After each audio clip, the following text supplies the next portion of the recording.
Hello YouTube, got a special video for you. I am unkempt. I look horrible and fat and old in here, so sorry for those of you who didn't think I was a fat old geezer, but I am. I'm here with the famous, what did we call you last time? Oh, man. What's your YouTube handle? Meech. I'm here with the Meech. And I'm not putting him on camera because I'm not going to dox him, but we have this set up on the air fryer. I'm going to let you get closer so we can hear it. And we're in the kitchen. So we're going to talk to you today about lust. And so what I've set Meech up with is I've asked him to think about something where he wanted something. He's going to tell a story. I'm going to give a quick story about me first. Have you ever done this? Like really wanted a Steam Deck. A Steam Deck answers all my prayers, YouTube. It's a small device that can play games, and it's in a portable package, and it has low power. Problem is, I already have a shitload amount of devices that do the same thing. And once I got it, then after that, I was like, right? But I had that fever before I had it, and I had to have it. And when it got here, the minute it got here, it's a great device. It's awesome. But just like too much neck. Turkey gives her neck, YouTube. It didn't work. So Meech, that's kind of set in the ground. Yeah, I think that's really it. When I hear you talking about wanting something so bad, and then you realize a lot of the things you already have can do what you want. You're over here grinding and fighting to get somewhere, but it's the feeling that follows it afterwards when you feel like, man, I feel the same as I did before I had this. Right. Have you ever, I don't want a woman that you got a date with, but did you ever lust over someone or want to date them and that never got fulfilled, but that's the one that got away? Well, the thing is, what makes people attractive is what they show you or what you find attractive in them. But a lot of the time in today's society, you only see the best parts of people, whether it be through social media or the way they talk, the way they act, because nobody can keep a facade 24/7. But when you're just sitting over there lusting over something or someone, you don't see all the downsides and what's it going to be like once I get bored with this? How's the interaction going to go then? Right. How's it going to? That's an awesome point. And that's partly in gaming, we do that a lot. So I don't know what it's called. Is it called Starfield, that game that's coming out? Yeah. Now, I'm not lusting for it, but there was a game called Star Command, like back in the day, that ran on an 8-bit DOS computer. And I played the dog mess out of that. And so part of me, I don't want to spend another $60 on a game or $70 on a game. But I'm lusting for it, YouTube. I'm lusting. And there's already plenty of great games coming out. This is honestly almost like a golden age for video games. You hear that, YouTube? A golden age for video games. I agree. You just got plenty of games, so now we got this game we've all been waiting for. There's no way. Everybody's pressure we're putting on it. Yeah. It's got to be nothing less than fucking... It's got to be everything for everyone. Profound. And so I love Ghost Recon, so I'm playing Ghost Recon. I like to put it in noir. And I offset the camera a little bit. This is my little scratching, my artistic. This is pretty cool. Later on, you're going to see, let me make that bigger. Later on, you're going to see my main thing that I love about Ghost Recon. And when we get there, this is normally when I ask you to like, subscribe, share, unsubscribe, resubscribe. We're in the kitchen. I'm doxing the shit out of my house. Sorry, YouTube. Sorry, whoever my wife is, Ronan Kazi's wife, who tells me all the time, don't dox us, please. I'm trying not to, but I'm an old codger. So getting back to lust, when my kids used to ask me what kind of car I'd get, I never been a car person, so I never had an idea of like, a car was more of a utilitarian device. But there's a lot of people I meet that, I was talking to someone recently, they said, I want this $70,000 truck. I can't even imagine. Yes, everyone would like leather seats, I think. Everyone would like heated or cooled seats and all those amenities. But for me, at the end of the day, a vehicle is just a vehicle to get to point A to B. But I do lust for computers. So I'm not going to say I'm higher than you guys or immune to it. Meech, I noticed that you have I don't know if it would be a channel I learned about, but you have on YouTube Music. Mm-hmm. You have a channel. So you have an album I listen to at night. It's fantastic. It's the kind of music I like. Do you ever lust over instruments or things like that? Do you like, if you could get any instrument today, price no object, what would you get? Or do you not even think about stuff like that?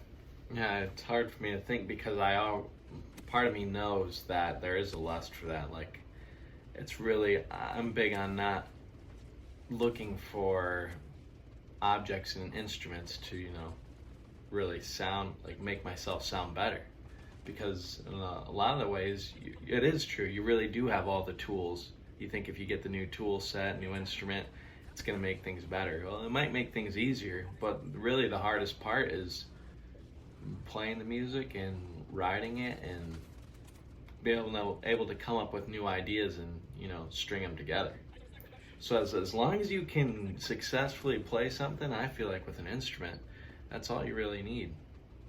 But I guess if bring it back to I'm looking at this gameplay, I'm big on some people need to have so many frames.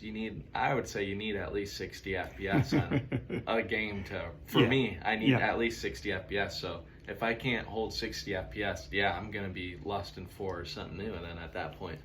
I remember we talked about games maybe it wasn't in this podcast, or maybe it was in my other podcast, YouTube. And we talked about having a 120 megahertz refresh monitor. Yeah. And I was like, you probably don't need that. And you're like, no, but the professional gamers, it gives you that extra advantage. So sometimes it's necessary to have those in your tools. Yeah. Now, and I'm going to double click. And when I say double click, what I mean, everyone can imagine they double click on things. Now, Meech mentioned something about tools. And earlier today, we had a discussion about tools that I probably didn't acknowledge right away. But what are some interesting tools you see on the future for things? We're talking about the Chat GPT, AI, and how they're incorporated into our life with the algorithms. And I think you hear all this new flashy stuff coming out, and you think like, oh man, like I can do all this stuff with it. But when you really break things down to their pure essence, they might appear more than they really are. You realize we have a lot of that stuff already when you're thinking about in terms of the YouTube algorithm and your algorithm and media you consume. So we're talking about the Chat GPT, and I mean those are pretty good tools there if you know how to use them. If you know how to use them, and I think you made a good point. You were saying something to the effect that you want to make sure that when you have kids that they know how to use those tools. However it happens to be, but it's to their advantage if they can use the tools. And definitely understand, I think it's important for your kids to know that there are algorithms, and it's not just happenstance that you get certain content. Like, I want them to understand if they're going on TikTok, you can get in echo chambers, or the content you get fed, it's saying something. It's kind of a reflection of yourself and the people designing the algorithms. And that's speaking of that's like narcissistic, right? But that's like what happened to that narcissist. Like, he stared in the water and saw his own reflection and fell in after it, right? So you can get trapped in those kind of things. And those are lessons no matter what, for sure. It's like a self-fulfilling prophecy when you're stuck. Like, this is just what I was just thinking this. Look, it's true. And I have fallen victim to that. So a lot of my jobs were I guess not necessarily my jobs, a lot of my tasks in life were try to maybe unlock these things and do things. And I remember my youngest son, when he was growing up, he was a baby. And so I would have to burp him. And it would take like 3 or 4 days. Like, oh, he wants to be on my shoulder. And then he wants 3 taps on the back. And then like a week later, it'd be something completely different. And the amazing thing about children is they evolve so fast and they're constantly changing. I'd like to say, nope, I just got to pat him like this. But in fact, it's a good lesson, a good reminder that life is always changing. So you should be, yes, it's convenient when it's this, it's convenient when it's convenient, but you also have to realize it's going to change in your life. To give you a little thing, what's going on here. So my mission was to get, is to kill that big guy. Oh, I already killed him, but it was to kill that guy. It's quite the exchange. And then in Ghost Recon Breakpoint, there's these wolves that are led by the guy from, he's in a lot of movies now, but he was the Punisher, and in Walking Dead, he was that first badass His cop. name's like Sean Bear. Sean Bear. So he's the main character of this. So we're fighting the troops that and I fought in a war with him, and he saved me one time. Like, he did the scene where he pulled me back. I was shot, and he pulled me back by my vest while I was still shooting. It's Shane from The Walking Dead. Shane from The Walking Dead. Thank you. Yep. Okay, so I'm pretty soon, though, I'm going to depart this area and I'm going to do my favorite spot. So we talked about lusting over things, and we talked about lusting over people. Have you ever been the object of someone's lust? So maybe you didn't feel, you didn't reciprocate that person's feelings, but you could tell, like, it's not that they just liked you, but they liked you abnormally, like they just had to possess you. Okay, well, coming back, we talked last time about my job. Yeah. Since I'm a manager at a pizza spot, a lot of the people that work for me, they're in their teens. They're like high schoolers. So when they see me and I know stuff they might not know about, or I have just a bit more wisdom than them, they're like, wow, you're so smart, and I want to be like you. Like, you seem so cool, and he's got a car, and he's done all this stuff, and he knows how to do his job. He's smart. And it's just, I'm like, man, I'm like, you're putting me on a pedestal, but like, that's gonna be you one day. Like, everybody who's growing up, like, you're doing great right now. You should enjoy your youth, like. So that's a great thing. So that's one of you would say, if you feel like you're ever getting put on a pedestal, you're probably in one. It's very flattering, first off. And, but yeah, when you're getting put on a pedestal, maybe they ignore kind of your faults or whatever. Yeah. They don't know my faults. And That's it is kind of, I've been there for a while now, so it is kind of a thing. As someone who's been there for a while, they start noticing my faults, or towards the end of their career at Jets, they start realizing, oh man, like, you're not who you're not who I first thought you were. I had this image of you in my head, and you were supposed to be that. Like, I had one kid, he's like, you're like a father to me. Oh gosh, that's a lot of pressure. Yeah. And then I'm like, I'm just kind of your manager, like half friend too. So as you can see in the video, talk about pressure.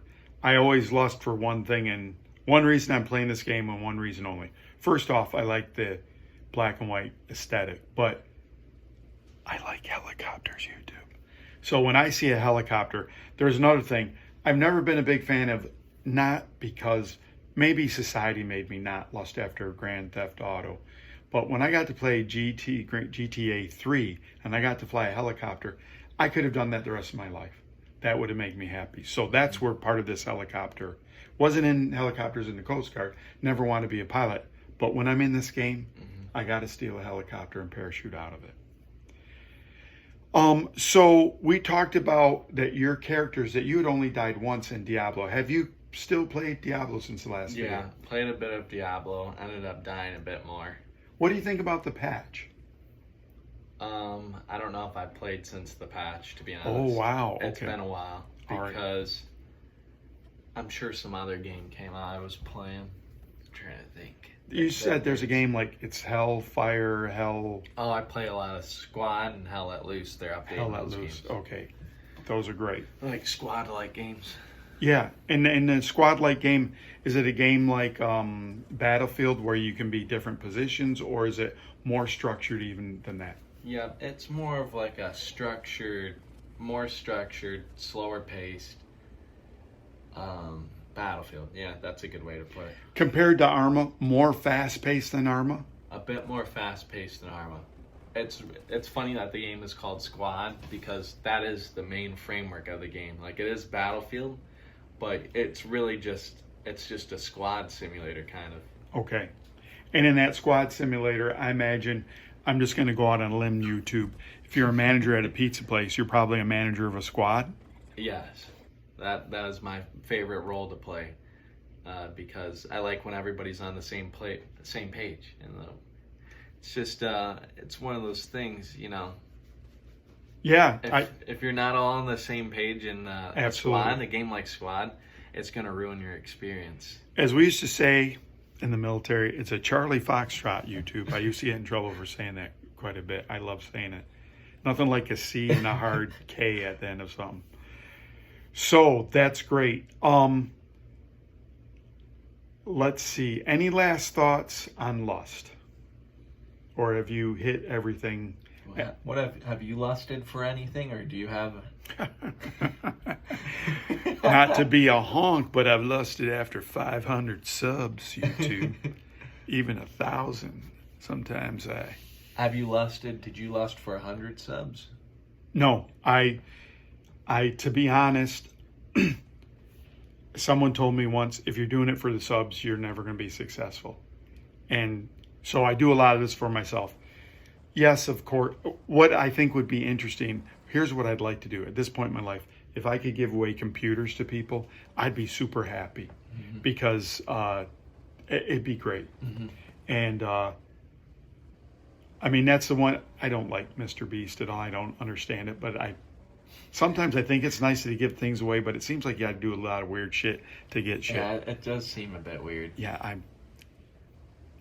no thanks. But YouTube, I want to thank you for watching this time. This will be cut. You can't see my face. There's my face, a horrible view. I appreciate everything. I'm running off in the woods. Probably got to take a dump with my character. I'm sorry, YouTube. That's not appropriate. Talk to you soon. Bye.